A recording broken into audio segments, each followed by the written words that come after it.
Greetings, ladies and gentlemen. Welcome to Tombstone, Arizona.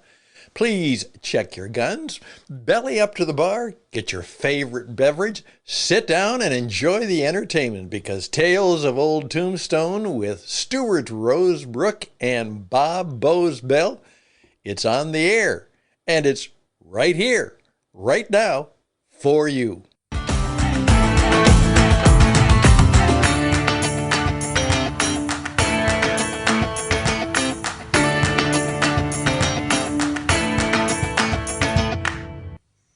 Well, thank you, Stan. We are back on Tales of Old Tombstone today with Bob Boze and Peter Corbett.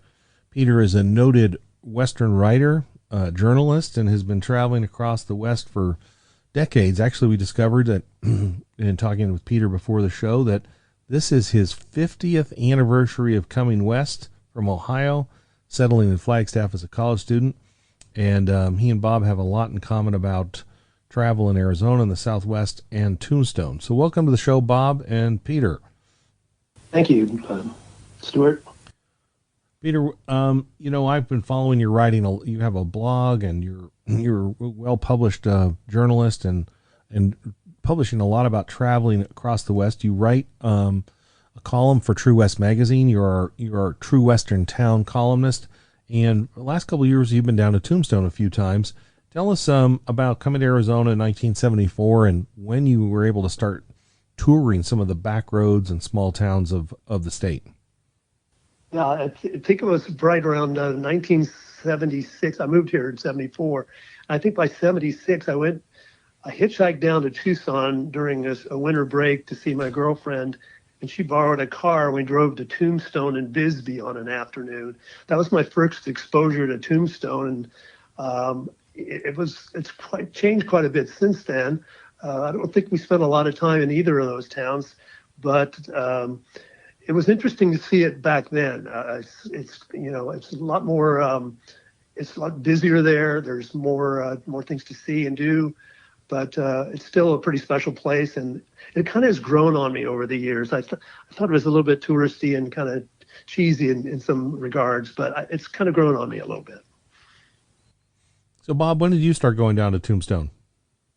I went there when I was very young. I must have been about 4, and I have just vague memories of that. But Appointment with Destiny, the famous Wolper documentary, is the one that just finally lit the fuse. I was living in Tucson, and I always kind of wanted to go over there, but I just never got the impetus to go. And that documentary, Appointment with Destiny, on the OK Corral, was the one that just lit the fuse for me. And I started going down there, and I've been there. In fact, a famous story in our family is my wife was pregnant 8 months with my daughter, and I drug her to Tombstone, and we were in the corral, and I was looking around and being excited, and she had tears in her eyes. And I said, "What's the matter, honey?" And she said, "How many times have you been here?" And I said, "I don't know, 6. And she said, "Wouldn't once have been enough?"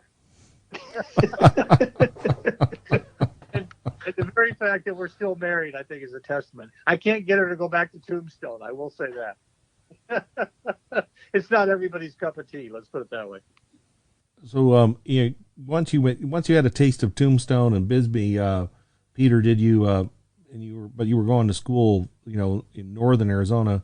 When did you make your way back? Did you promise yourself you were going to make it back to Cochise County, and which is really a remarkable county for travel? You can really immerse yourself in history and culture and the diversity of one of the most interesting corners of the West.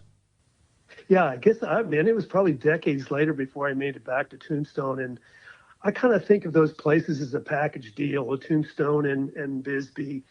Stopping on the way down there. I've taken friends down there to Tombstone, maybe have lunch at the Big Nose Kate's, kick around the dusty streets there, and go to the courthouse. And then it's only less than an hour drive to Bisbee, and stay overnight in Bisbee, and great make reservations there on the weekend for Cafe Roca, which I don't know if you've noticed that the chef there and his wife have been there for 30 years, put it up for sale recently. So that's one of the gems of Bisbee, and I hope a new owner can keep the legacy going of that great restaurant. was such a sad to read that, because Cafe Roca was just such an exception. You normally, when you get out into the hinterlands, and that includes my hometown, cuisine gets a little thin. I was talking to a wine dealer who we were actually in La Posada in Winslow, and he said, "Here's the problem: when you ship this far out, the prices become prohibitive." And so the choices of wine go down, the choices of the exotic food go down. It's just really hard to keep a hipster place stocking what they need to go that extra level to be on a level of Phoenix or Tucson. And so that's the extra challenge. And Cafe Roca has defied gravity in that sense. I've always loved going there. I always felt like I was in a really exotic place. Yeah.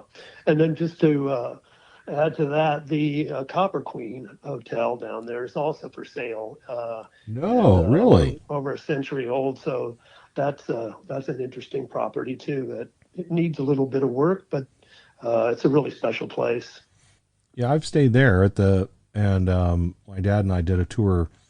I think for my 25th birthday, he and I went on a road trip camping and staying in some of the cool places down there in Cochise County. And a few years back, Jay Desard and I went down there and did a photo shoot for Arizona Highways. And I love that hotel, and I love the tour of the mine there in Bisbee. And I think I'm going to have to try to get one of my uncle's family, the Silvas, are from Bisbee. And I know that one of his brothers or brother-in-laws owned the Cafe Roca when it was just a bar, and they've got some great stories about that. So we may do an episode here upcoming on Tales of Old Tombstone on Old Bisbee. And I think I've always loved the contrast of traveling in Cochise County between Wilcox, Tombstone, down to Bisbee, over to Douglas. I've stayed at the Gadsden Hotel, which I think is a remarkable property as well, with a lot of great history right on the border. And then over behind the Chiricahuas up to Portal and back to Fort Bowie. And if you go the other direction, if you're on your way back, stopping in Sierra Vista and going to the museum at Fort Huachuca, it's you can spend a couple of weeks down in Cochise County and then want to come back again and again. Yeah. Yeah, I know that make some of those circuits down into Douglas. First of all, one more thing about the Copper Queen, some great music on the patio in the summertime and inside. I was there on a Thursday night where the locals did a huge jam, and it was just a blast. But then going down to Douglas, Gadsden Hotel, yes, the lobby there, and the Saddle and Spur Bar, great little place. And then they filmed Judge Roy Bean there. And there's a Porky Museum across the street from Gadsden. It's the Last Supper Museum, and the guy who's collected his stuff, he has hundreds and hundreds of pieces of art, all spun off of the Last Supper, Da Vinci's Last Supper. It's just really bizarre. And there's also a art car world, an art car museum in Douglas. Some really strange stuff down there. And of course, the architecture in there is early 1900s.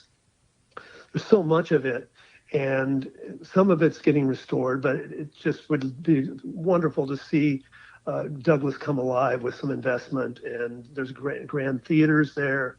One of the places I stopped a couple of years ago was at the cemetery there, where Stan Jones is buried, who wrote Ghost Riders in the Sky, and he's just a little grave marker there in a little cemetery in Douglas. Well, that's right. He wrote that. He was working on a ranch, wasn't it, up by, I want to say it was north of, in the Palancios, north of Slaughter Ranch, maybe. It was where he was working on a windmill, and there's a big storm coming in, and the cowboy, he got kind of concerned with them being up on that high spot, and the old cowboy said, "Hey, don't worry, that's just the Ghost Riders in the Sky herding cattle." Is that how the Stan Jones story goes? Am I getting it right? You might be getting that right, but I just remember the part about him working in Death Valley for the Park Service for many years, and then he started writing Western music for the films, and made a name for himself that way. Yeah, and he was a Made forest quite a ranger. bit of money off that song too, obviously. Right. I think he was a forest ranger with the Coronado National Forest. And a friend of my cousin has gone out and found the ruins of his house way back into the Galeros, which are northwest of Tombstone and Wilcox. And yeah, what a story. And it makes you want to go back down to Douglas and really tour a lot of the little spots down there in Bisbee. There's so much to do down there. One of the spots that I'm hoping to get to in the next couple of years is the Tombstone Monument Ranch, which is a working ranch. The owners out of Tucson, Russell True and his partners, have restored most of the property to its full size. And you can actually stay out at the Tombstone Monument Ranch and not only work a cattle drive, but you can ride into Tombstone and tie up your horse and go across the street to the Crystal Palace and Big Nose Kate's and then ride back. I think that would be a grand adventure. That would be a hoot. I don't know if I'd stay on the horse, though. I'm not much of a horse person. So, and I don't know, working the ranch, that sounds pretty rough. I don't know if I can. I'm a city slicker. I don't know if I can handle that. Bob, can we get you out there on horseback, or are you going to be running the camera? My horseback riding days are over, but I sure like to watch people ride. It's fun, and then I love the food there. It's a great place to eat, and the hiking is fabulous. It's right there by the monument. You know, the Shefflin's monument is right across the road, so that's worth the trip out there just for that. Well, we're going to take a break and come back and talk a little bit more about spending time down in Tombstone and some of its great festivals. We'll be right back. Thank you, Bob. Thank you, Stuart. Thank you, Peter. We've got lots more to come. And we thank you for being a part of Tales of Old Tombstone. We appreciate you. This is what the program is for. It's for you and your entertainment. And we're happy that a variety of people are now coming forward to sponsor the program.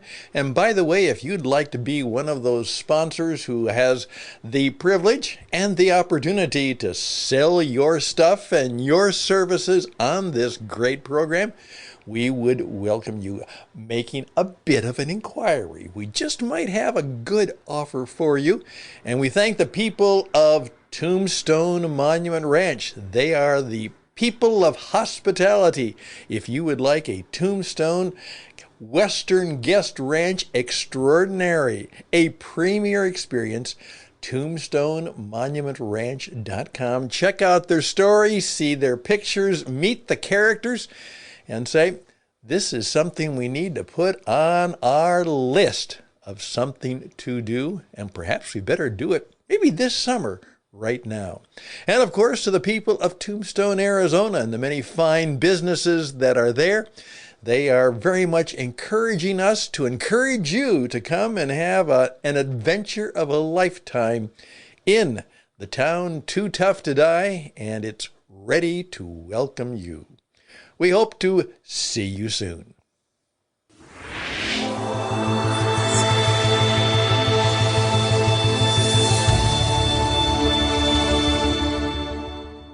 We're on Tales of Old Tombstone with Bob Boze Bell and Peter Corbett. My name is Stuart Rosebrook, and we're talking about Tombstone, Arizona, some of its great festivals held every year.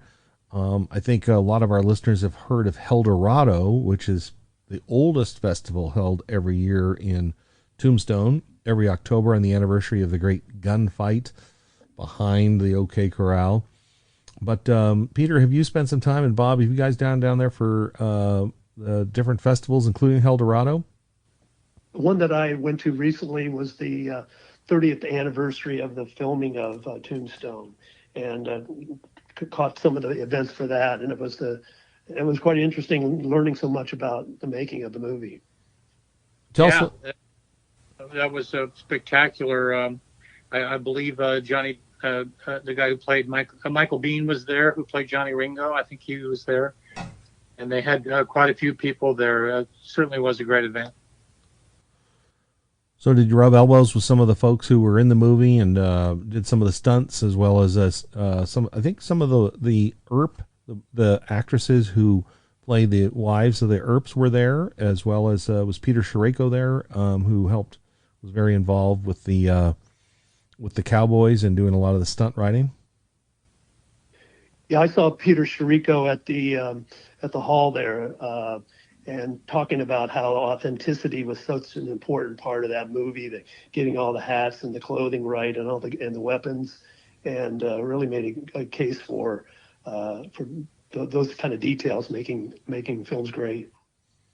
One of the things that really stands out for that movie for me is that as Westerns started to wilt really at the box office, and they kind of became a B movie staple, a strange thing started to happen to the authenticity of them, and that was in Hollywood they started to confuse the towns being old as being authentic, and this was probably stems from the fact that they would go out to an existing town like Oatman, Arizona, and everyone noticed that all the buildings were old, and so the development of Westerns was that when you went into an old West town, it was falling apart and it was old.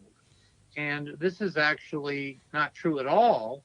And so when the movie Tombstone came along, it called for everything being brand new. The Grand Hotel was brand new. The Oriental was brand new. And so I was talking to the producer of Tombstone, and he said that they went out to the Mescal movie set and they were painting everything brand new. And some of the extras were shocked and upset. And they said, well, I thought we were making an authentic Western. And they go, well, it says in the script that we have to do this brand new. Well, to those of us who know history, that was such a revelation. But the producer told me that when they got done filming, the Quick and the Dead came in to use the town next. You remember Quick and the Dead with Sharon Stone and Sharon Stone. And they went through all the buildings and aged them. They went back to the isn't that ridiculous? And yet that's one of the things that I'm most proud of in that movie is they portrayed Tombstone as being brand new, which it was. Yeah, and that Mescal movie set I've not visited, but I think that would be an interesting tour. Have you folks been down there? Oh yeah, I haven't. It's on my bucket list to go down, and we're keeping an eye right now on the redevelopment of Old Tucson and the development of hopefully very soon a soundstage down there. And in the meantime, though, the Mescal movie set is in a renaissance. There are a lot of movie companies coming back to Arizona. There's some new tax credits. And I believe the owners, I think the Karshner family that owns Karshner Cavern or donated Karshner Caverns to the state is involved with the Mescal movie set. And they do have opening. You can go online and you can schedule a tour. And I think it's just great for Arizona and film and television that filmmakers are coming back to Southern Arizona and using that great location. So, Bob, have you been down to Wyatt Earp Days or Doc Holidays? I know that Tombstone is one of the best festival cities in Arizona right now, and people can't always be here in October for Eldorado Days. Are there some other festivals you've attended that you would recommend, or Peter, that you've been down to before? I would recommend the Wyatt Earp Days, which just ended last weekend, and our man on the ground, Steve Todd from Albuquerque, New Mexico, he attends many of these in Wickenburg and Prescott and around. He represents True West. And so I always get a really good report from him about what people are saying, whether they like, are they interested in history, did they like a True West magazine. And so I use that a lot when we're forming the magazine based on the responses that he gets. It's really helpful because it's almost like our ear to the ground. So I'm a big fan of all these festivals. Yeah, and I've not been down to one except for that 30th anniversary of Tombstone filming. And so I would like to get down to Eldorado Days and try that, or the Wyatt Earp Days. Those sound like a good time of the year to be in those places, because it can be pretty hot there in the summer, obviously, in Tombstone. One of the really shocking things that's happened, and I think if you had one word to describe the era that we're living in now, it's the word chaos. Everything seems to be chaos. I was just seeing the other day of all the restaurants that have gone out of business. Red Lobster's in foreclosure. They've closed all the Fuddruckers in Phoenix. It's just a pretty staggering list, and it's just the change is so pronounced and crazy. So we're looking for something that kind of gives some constancy or something that takes us forward. And that's where I think some of these festivals can help us. Because did you know in Tombstone, they did a Red Dead Redemption weekend, and the lines were around the block. The kids were there to see this video game, and they just had the performers who did the voices.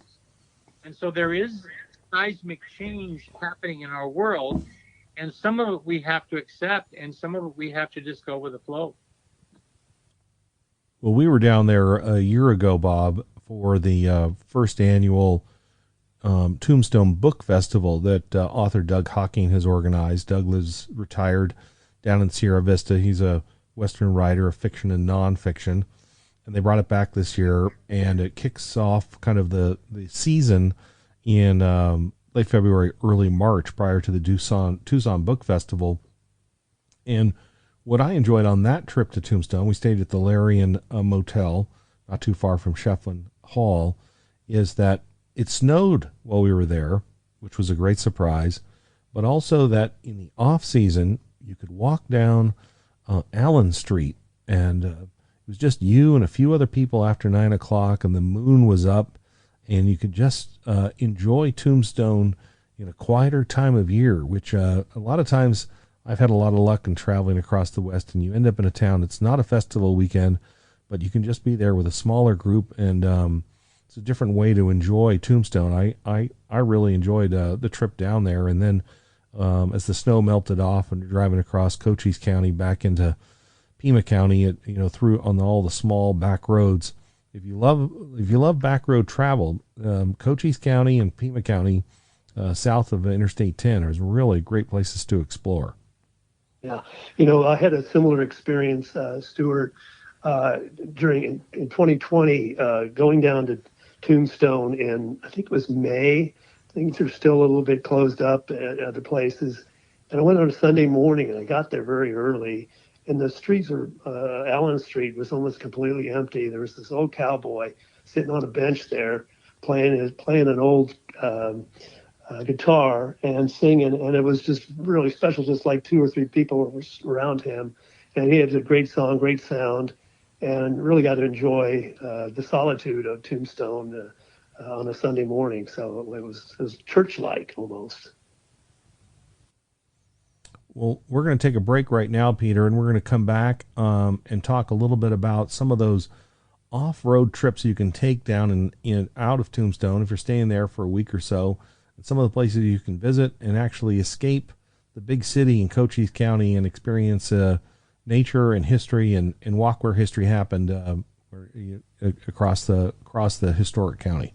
We'll be right back. Okay, yeah, I'd like to talk about Wilcox a little bit and the Slaughter Ranch and all the whitewater draw, where the sandhill cranes are, that kind of stuff. Fantastic. We'll be right back on Tales of Old Tombstone. And once again, I'm back. I'm Stan. I'm Stan, the radio man, a long-time person in the radio and video business. And I'm the leader and the founder of this program distribution service. Thank you for all who listen to it.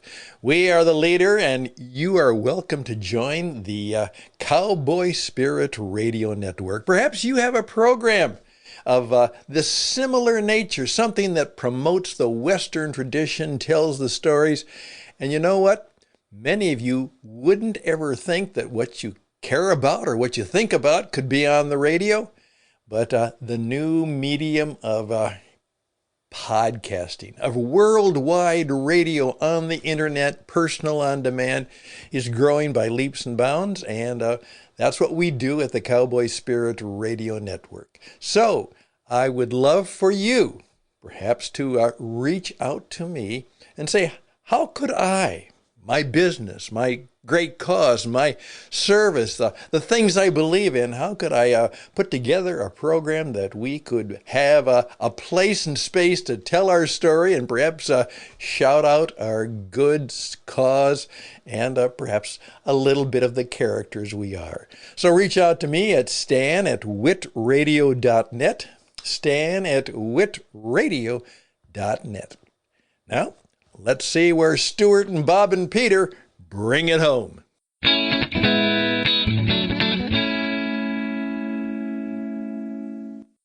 We're back on Tales of Old Tombstone with Peter Corbett, who's a noted writer and writes for True West Magazine. He writes our True Western Towns column. He also writes so many of our other features for the magazine. And Peter, tell our listeners a little bit about your blog and where they can read your writing on a regular basis.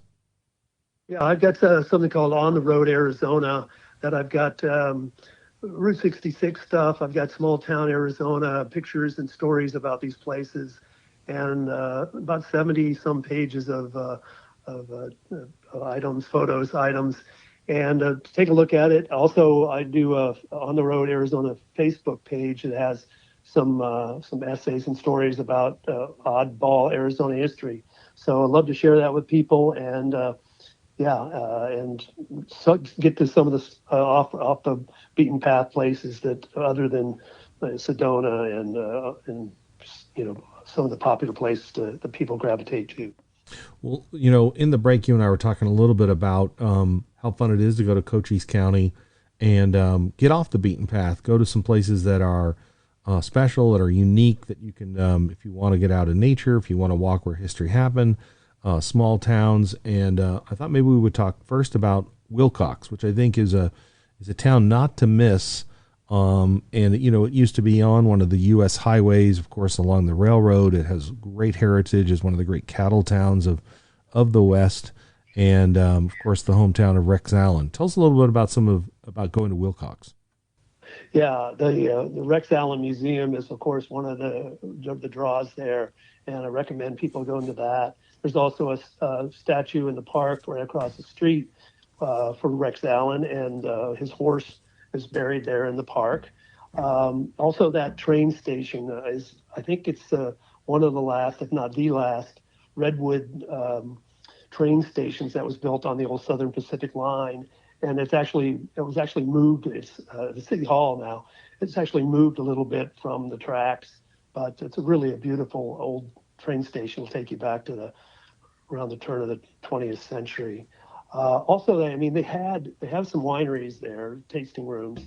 They used to have, recently they had the Friends of Marty Robbins Museum, but apparently that's no longer going up.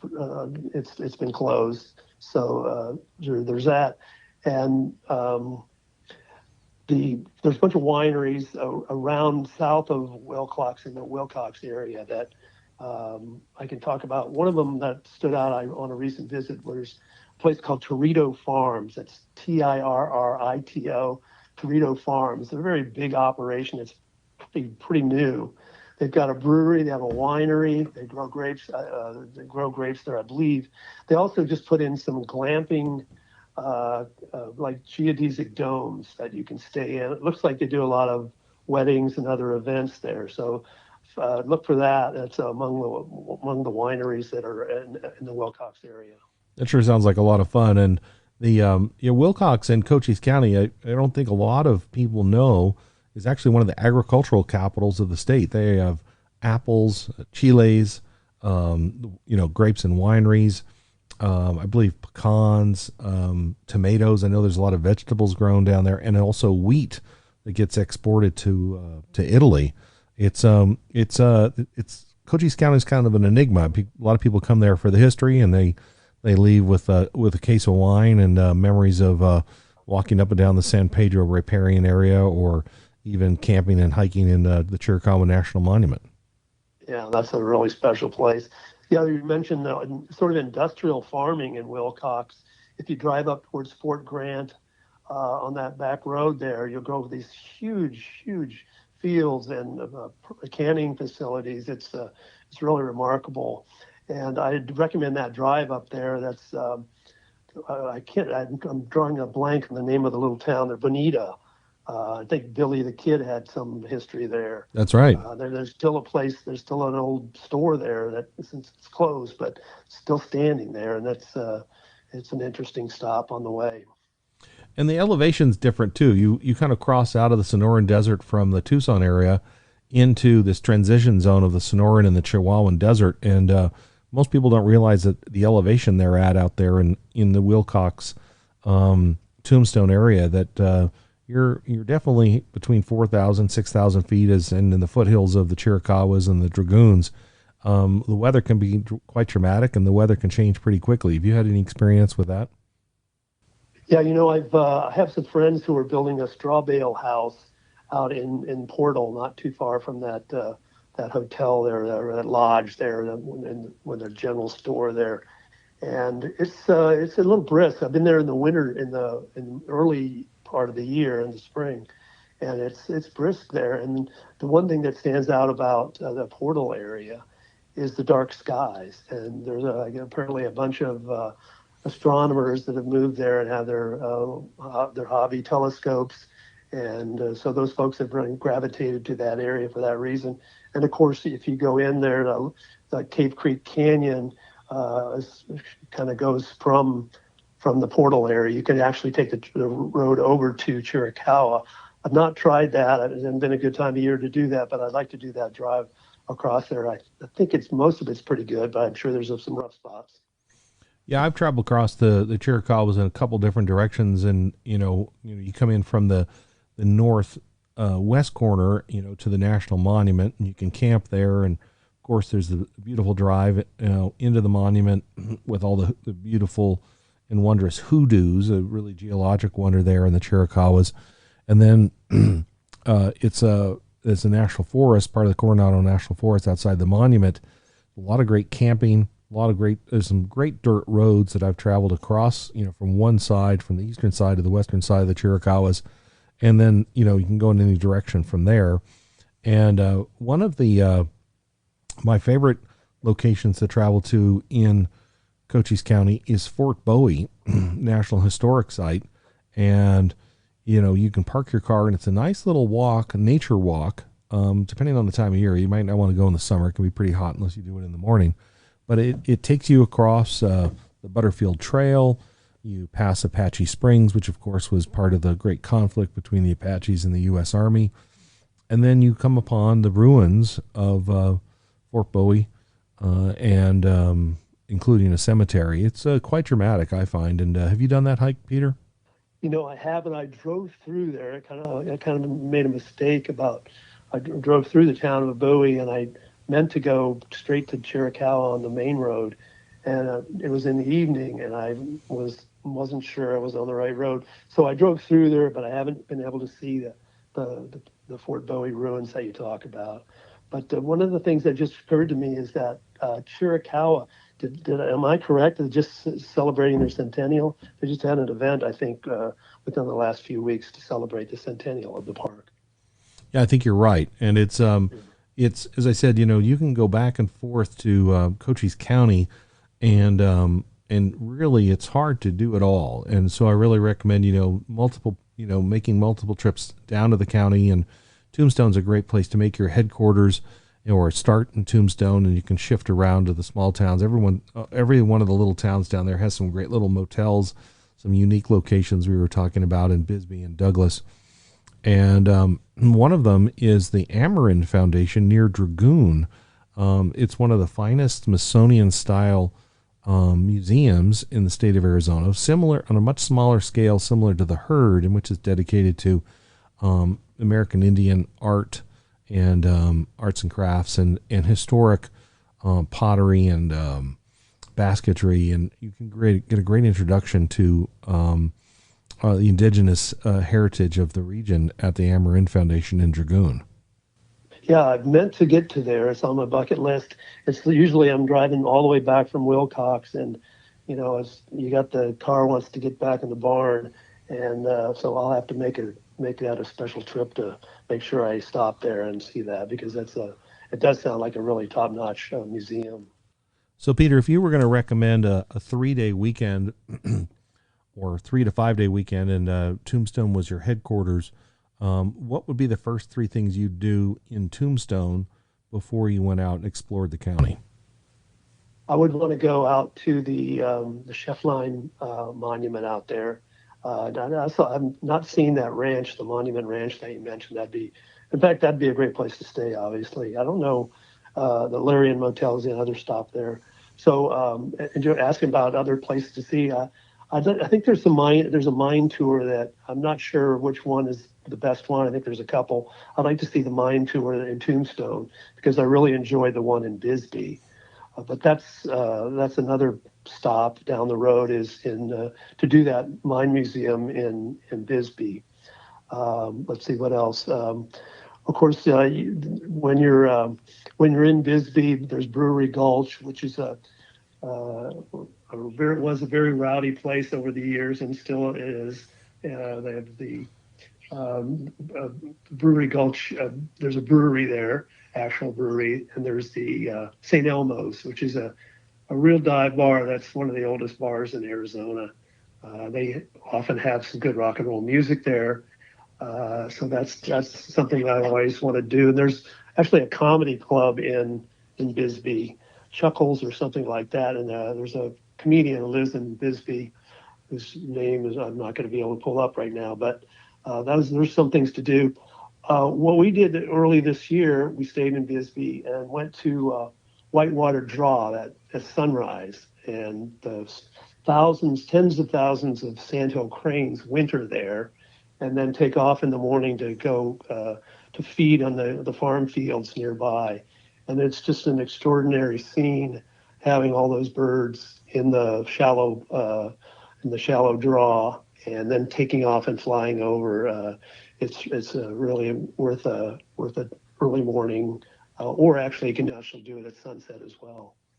That sounds remarkable. I know that I've read a lot about the sandhill cranes on the Wilcox Playa, and I think that that's always been one of the things I love to promote about traveling to Cochise County is that there's something for everyone, and you can do history in the morning, you can go to a festival, you can tour the Birdcage Theater and walk down Allen Street, and then late in the day you can go out to a beautiful site and just enjoy the open, wide open country and the beauty of Cochise County and the Dragoons or the Chiricahuas or the Wilcox Playa, or this is new to me, the Whitewater Draw to watch the sandhill cranes.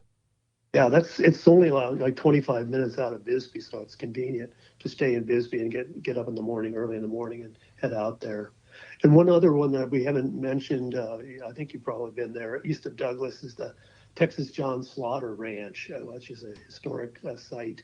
And they have tours on a pretty tight schedule. It's not open all the time, but it's really special place that's been well preserved.